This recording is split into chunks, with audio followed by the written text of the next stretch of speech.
Hey, welcome back to Album April. It's April 26th, and today I listened to Purple Rain by Prince and the Revolution. I would put Prince in the same category as Michael Jackson, except there is kind of a trade-off here. Arguably, you get an even weirder vibe, but more musical talent. I think the argument has been made that Prince was a musical savant, like Mozart-level natural talent. This might be an exaggeration, but I've heard something along the lines of the fact that Prince never actually learned how to read or write sheet music. He could just do everything by ear. He was a self-taught multi-instrumentalist, including the guitar. Actually, Prince can shred right up there with Eddie Van Halen and Slash. Purple Rain is technically a soundtrack album for the film of the same name, which I haven't seen, know nothing about, don't really care about. But if you look at it as a soundtrack album, it's one of the best-selling soundtrack albums of all time. It was also critically acclaimed and ended up at number 8 on Rolling Stone's Best Albums of All Time. My first impression of the album itself is that it is just about as weird as I was expecting it to be. Like, obviously, it's been made clear I have a decent amount of respect for Prince, but he was a kooky guy. I think I compared David Lee Roth's Upper Register to a screeching bird of prey. Prince's bird of prey could eat David Lee Roth. Probably one of the weirdest vocal performances on the album is from The Beautiful Ones. It was weird. That's the best word to describe it. As weird as Michael Jackson's persona was, his music was usually very conventional. The same cannot be said for Prince. My favorite song from Purple Rain was When Doves Cry, which is arguably Prince's most famous song.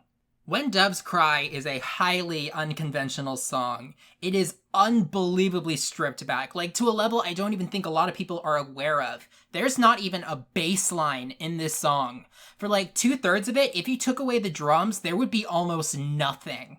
Lyrically, When Doves Cry is a breakup song about the narrator reflecting on not only the behavior of his significant other, but also himself. The song has a pretty long runtime, so there is time to go through pretty much all the different stages of grief. In fact, it pretty much just ends with ghostly wails of anguish. It's incredibly distinctive. This doesn't seem like a song anybody else except for Prince would have made. While we're on the subject of songs that I didn't like, I'd say that I kind of half disliked 2 of the songs on Purple Rain. The first one was Darling Nikki, which is famously unbelievably explicit. I assume the implication is that Nikki is either an exotic dancer or a dominatrix. It was just weird for most of it, and the really most compelling thing was actually towards the end. There was something, I could hear it, and it took me a moment to realize this is singing being played backwards. People talk about backwards music containing subliminal messages that corrupt the masses. Well, he actually did it, but when you look up what it is, it's like Bible verses, so that was a decent troll at least.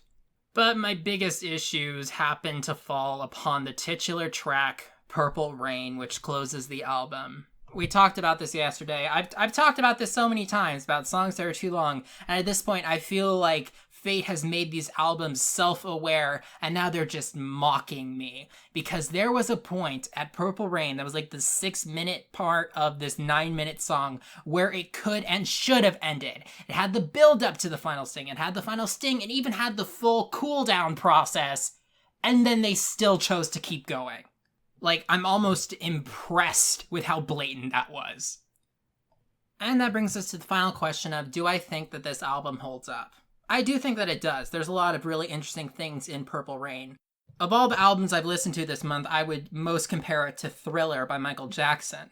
They both have similar vibes. One is a little bit safer, a little bit more polished and poppy, and the other one kind of goes off into weird tangents. There was a similar comparison between Jagged Little Pill and Exile in Guyville, and just like there, I'm gonna have to go with the lame choice, and I think I like the polished version a little bit more. But that's just my personal opinion. I definitely had an interesting experience listening to Purple Rain. I'll see you tomorrow.